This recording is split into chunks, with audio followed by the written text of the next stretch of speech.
Hello dear students, in the previous video we have discussed the second part of the chapter Madam Rides the Bus, and today we shall discuss the third and fourth part of the chapter Madam Rides the Bus. In the first and second part we have learned that a small girl named William May, she was 8 years old and she planned a bus journey and she planned to get a ride of a bus.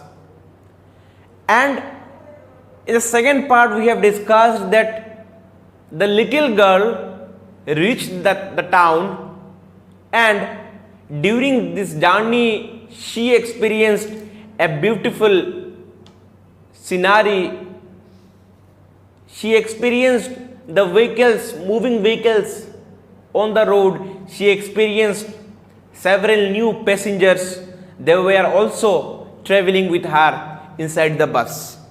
So let's start the third part. Her first journey. So it was her first journey. What careful. Wali was very careful about her journey, painstaking.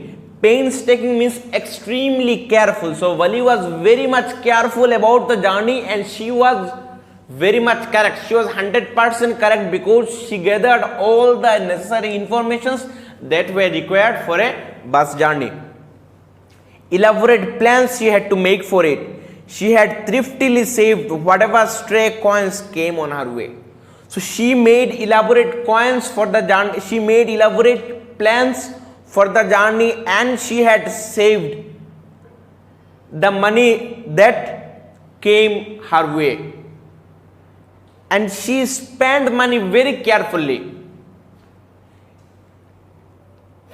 resisting every temptation to buy peppermints, toys, balloons and the like, and finally she had saved a total of 60 paisa. How difficult it had been, particularly that day at the village fair, but she had resolutely stifled a strong desire to ride the merry-go-round even though she had the money. She resisted herself in buying chocolates, toys, balloons and the like. And the like means like chocolates and toys, there are many other stuffs that children of these age are interested in. She resisted herself in buying all those stuffs and she saved the money for the bus journey. How difficult it had been, particularly that day at the village fair, but she had resolutely stifled a strong desire to ride the merry-go-round even though she had the money. So it was a very difficult moment for Wali because there was a fair in the village but she couldn't spend much. She had to save her money for the bus journey. And she stifled a strong desire to ride the merry-go-round. So what she did, she controlled herself in wasting the money, and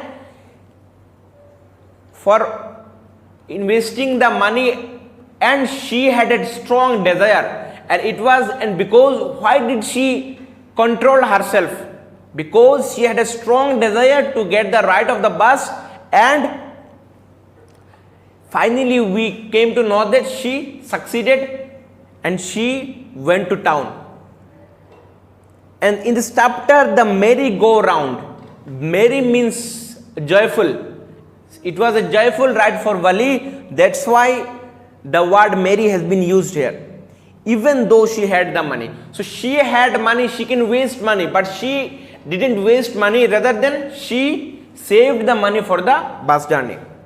After she had enough money saved, her next problem was how to sleep out of the house without her mother's knowledge, but she managed this without too much difficulty. Even after every day after lunch, her mother would nap from about 1 to 4 or so. Wali always used these hours for her excursions as she stood looking from the doorway of her house, or sometimes even ventured out into the village. Today these same hours could be used for her first excursion outside the village. So after she saved enough money, her next problem was how to get out of the house. So since she was a small child, she couldn't go out of the house without her parents, without an elderly person, and that's why she had to make a plan to go out of the house and get the ride of the bus. So how did she manage?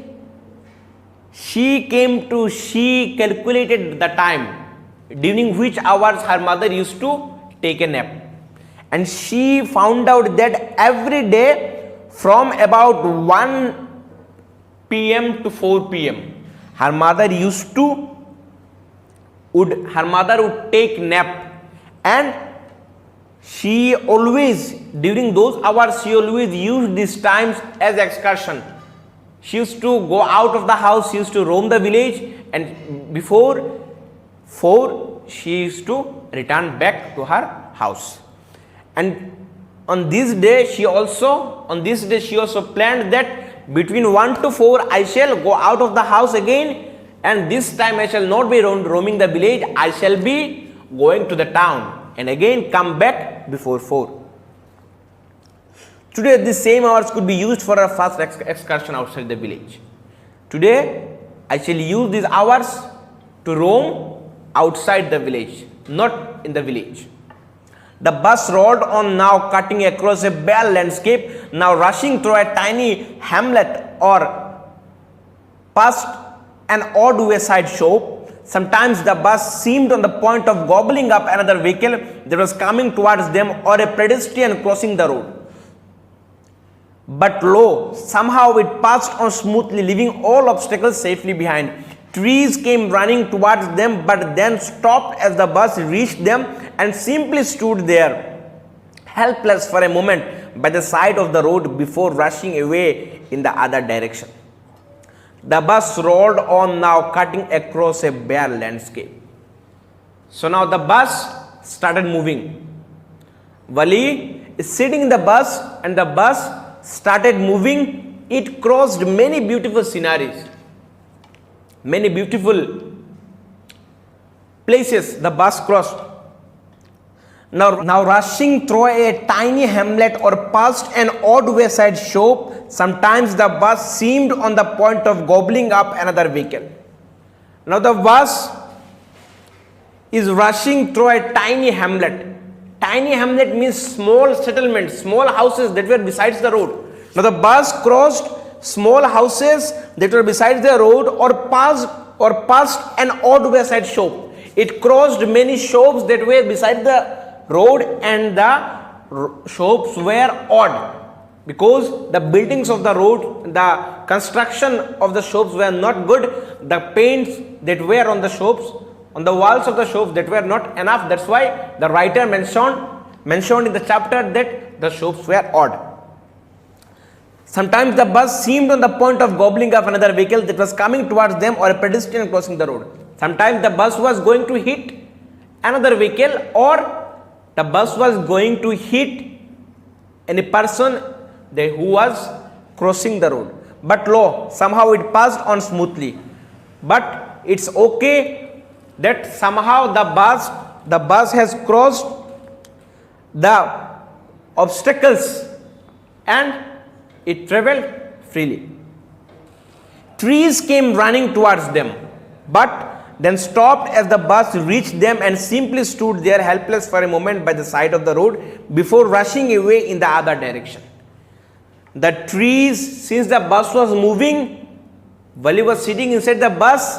Wali could see that the trees outside the bus were rushing towards them. The trees were crossing them, and when the bus stopped at a corner or at a stop, the trees also stopped, and when the bus again started to move, the trees started to cross them. Suddenly Wali clapped her hands with glee, and she was very much excited looking at the scenery outside, and that's why she started to clap. A young cow. Why she was very much excited?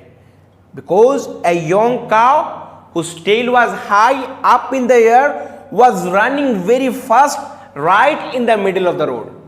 A cow whose tail was high, it was running in the middle of the road right in front of the bus. The bus was about to hit that cow, and the the bus slowed down and the driver sounded his horn loudly again and again. And the driver started to sound his horn loudly again and again, but the more he honked, the more the driver horned, the more the animal became frightened and the animal started to run faster right in front of the bus. Somehow this was very funny to Vali. She laughed and laughed until there were tears in her eyes. And it was a very funny moment for Vali, and that's why Vali laughed and laughed until tears came in her eyes. "Hey lady, haven't you laughed enough?" called the conductor. Now the conductor was a jolly sort of person. He was fond of joking, and the conductor again started to joke with Vali, and he said that, "Lady, haven't you laughed enough? Haven't you laughed enough? Is your laughing over? I think it's enough for you, because better save for tomorrow, because you have to save some laugh for tomorrow." At last the cow moved off the road, and soon the bus came to a railroad crossing. Now at last the cow moved off the road. Now the cow got off the road and the bus came to a rail crossing. A speck of train could be seen in the distance, growing bigger and bigger as it drew near. Now sitting inside the bus, Vali could see that a speck of a train. Speck means a small view of a train, a not clear view. That means Vali could recognize that a train is coming, but she couldn't see it very clear because the train was very far away from her. And slowly when the train came near, it became bigger and bigger. Vali could see the big train as it comes very near. Then it rushed past the crossing gate with a tremendous roar and rattle, shaking the bus. Then the bus went on and passed the train station. Now what happened? As the train crossed the railroad, it horned loud and it shook the bus. Then the bus went on and passed the station and passed the rail station. And now the train crossed the rail gate, the gates were open, the bus started to move and it crossed the rail station. From there it traversed a busy, well laid out shopping street and turning entered a wider thoroughfare. Such big bright looking shops, what glittering displays of clothes and other merchandise, such big crowds. So from there it traversed a busy road, and from there the bus moved into a busy road, and in this road there were well laid shopping street. The streets of the road, the footpaths that were beside the road were full of shops. The streets were shopping street, and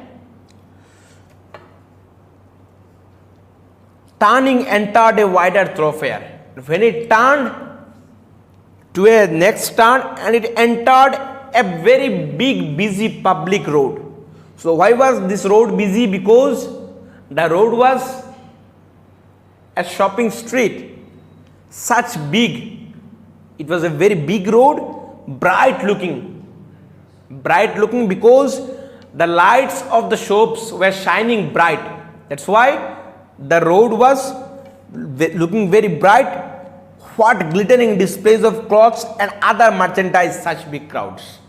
So now what Vali could see? Vali could see that the displays of clothes inside the shops were very much bright. It was shining very bright, and not only the clothes, there were many other things for sale. Inside the shops there were many other things for sale, and these were also shining very bright. Such big crowds. Wali exclaimed that such big crowds. Struck dumb with wonder, surprised with wonder, Wali gaped at everything. Wali stare, gape means to stare with open mouth.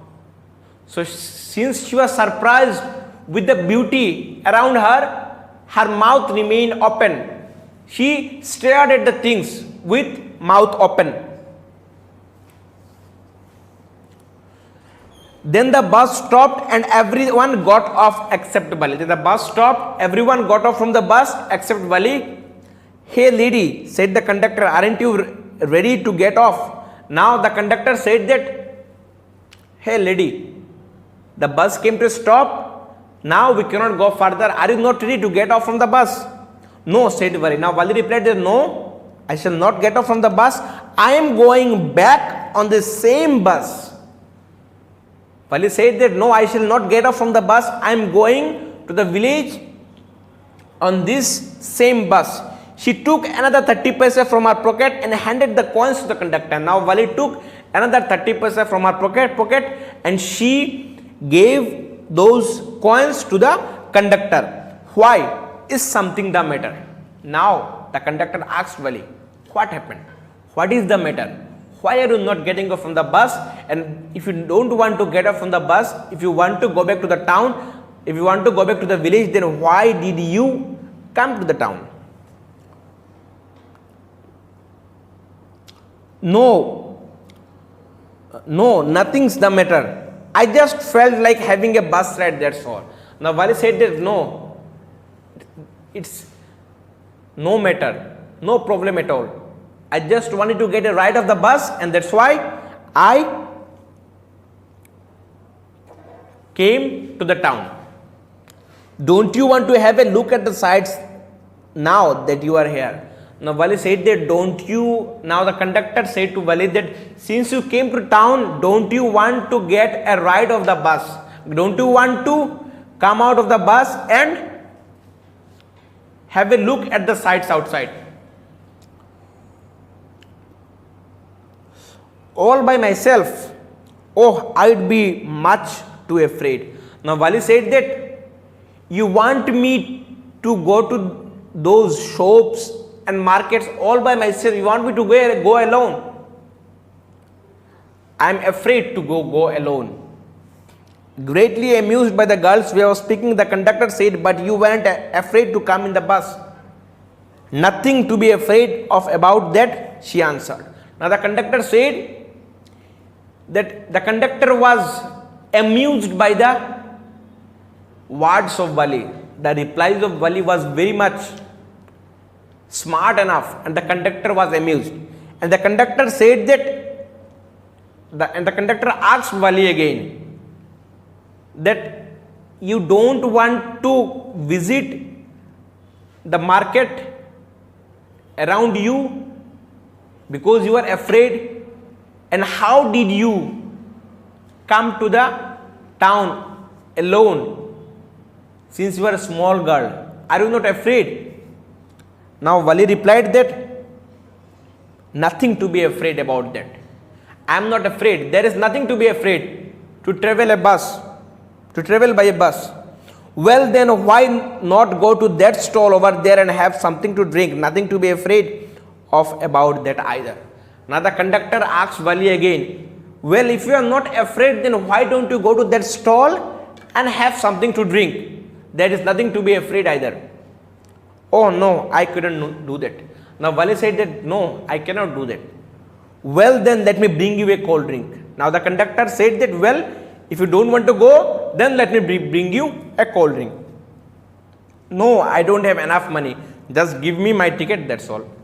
Now the Wali answered that, no, for buying a cold drink I need money and I don't have enough money to buy a cold drink. Just give me my ticket and that's all favor I want from you.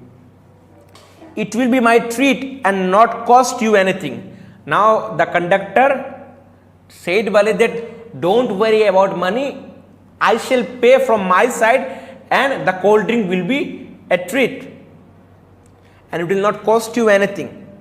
No, she said firmly, please no. Now Wali said no. Confidently said no, it's okay, I don't need a cold drink, just give me my ticket. The conductor shrugged. Shrugged means taking elbow slightly, shoulders slightly up and saying it's okay.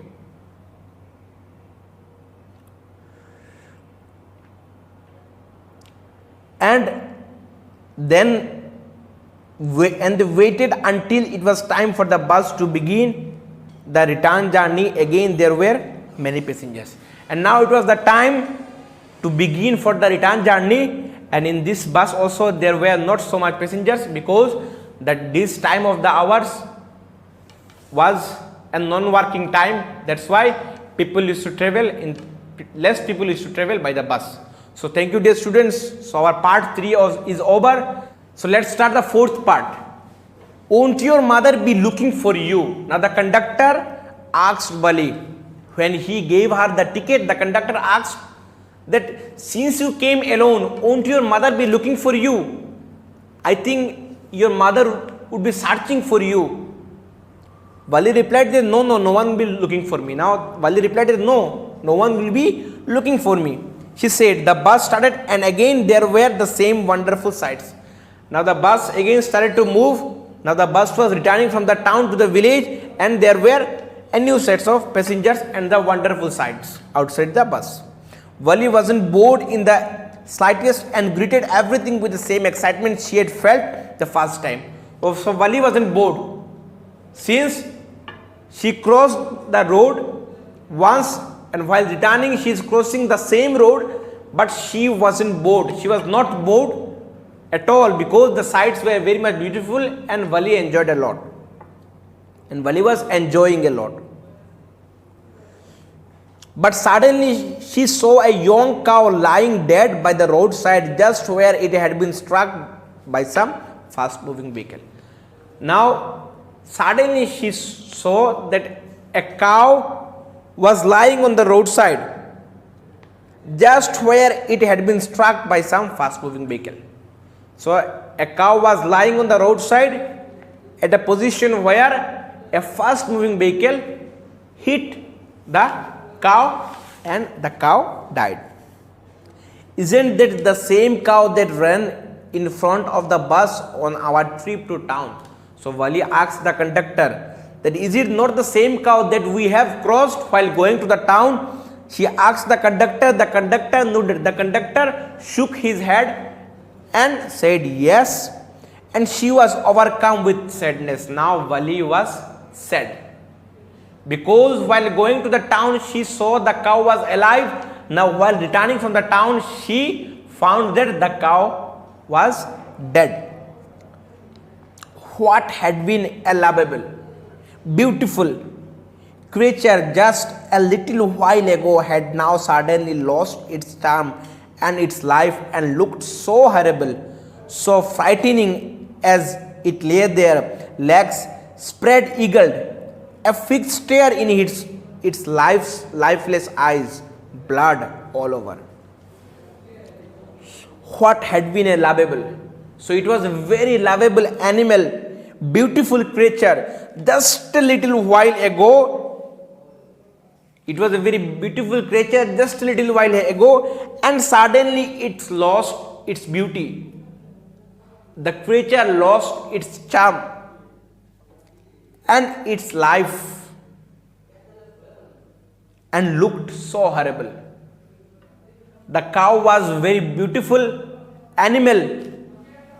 Wali was very excited when the cow taking its tail on the air when it ran. Wali was very excited at the scenario and she laughed. But while she returning, she found that the cow is not alive. It lost its life. The cow lost its charm and beauty. And it looked so horrible, so frightening as it lay there. So it was very frightening. Wali was afraid how the dead cow was lying on the road. The legs of the cows were spread out a fixed stare in its lifeless eyes. So the cow was staring at something, but the eyes were lifeless. Blood all over. Bloods were spread out all over the road, and the cow was dead. The bus moved on. The memory of the dead cow haunted her, dampening her enthusiasm. She no longer wanted to look out of the window. So now the bus moved. The memory of the dead cow. So Vali was very sad at the death of this cow, and the memory of the dead cow haunted Vali, dampening her enthusiasm. So the memory of the dead cow came in her mind again and again, and the memory decreased the energetic interest of the journey for Vali. She no longer wanted to look out of the window. So now the interest decreased, and that's why Vali didn't want to look out of the window. She sat thus glued to her seat until the bus reached her village at 3:40. So now she sat on her seat, and she didn't stood up until the bus reached her street at 3:40. She stood up, stretched herself, then she turned to the conductor and said, "Well, sir, I hope to see you again." "Okay, madam," he answered her, smiling. "Whenever you feel like a bus ride, come and join us, and don't forget to bring your fare." So now, when the bus reached the village, Vali stretched herself. She turned towards the conductor and said, "Well, I hope to see you again." And the conductor replied that, "Okay, madam, whenever you want to get a ride of the bus, don't miss it. Come to the bus and don't forget to bring your fare." She laughed and jumped down from the bus. Then away she went, running straight for home. She laughed and came down from the bus, and she went running straight to her home. When she entered her house, she found her mother awake and talking to one of Vali's aunts, the one from South Street. So when she entered her house, she found that her mother was talking with Vali's aunts who came from South Street. This aunt was a real chatterbox. The aunt of Vali was very much talkative, never closing her mouth. So we know that talkative person never close their mouth, and once they start talking, they don't stop. "And where have you been?" said her aunt when Vali came in. When Vali came inside the house, her aunt asked Vali that where you were. Vali spoke very casually, not expecting a reply. So Vali just smiled, and her mother and aunt went on with their conversation. So now Vali behaved very casually, because if she behaved in a situation of nervousness, then her mother and her aunt could understand that Vali did something wrong. That's why she behaved very casually. She didn't give any reply of her aunt. Rather than she looked at her and gave a smile. And the conversation between her aunt and her mother again started. "Yes, you are right," her mother said. "So many things in our midst and in the world outside. How can we possibly know about everything? And even when we do know about something, we often can't understand it completely, can we?" So now the conversation between Vali and her mother started. So what was the conversation? "Yes, you are right," her mother said. Vali's mother was talking to her aunt. She said that, "Yes, you are right," her mother said. "So many things in our midst and in the world outside. How can we possibly know about everything? And even when we do know about something, we often can't understand it completely, can we?" So now Vali's mother was talking with her aunt. So what was the conversation? Her mother was telling that yes, you are right. So many things that happen around us, we do not know. And if we know anything,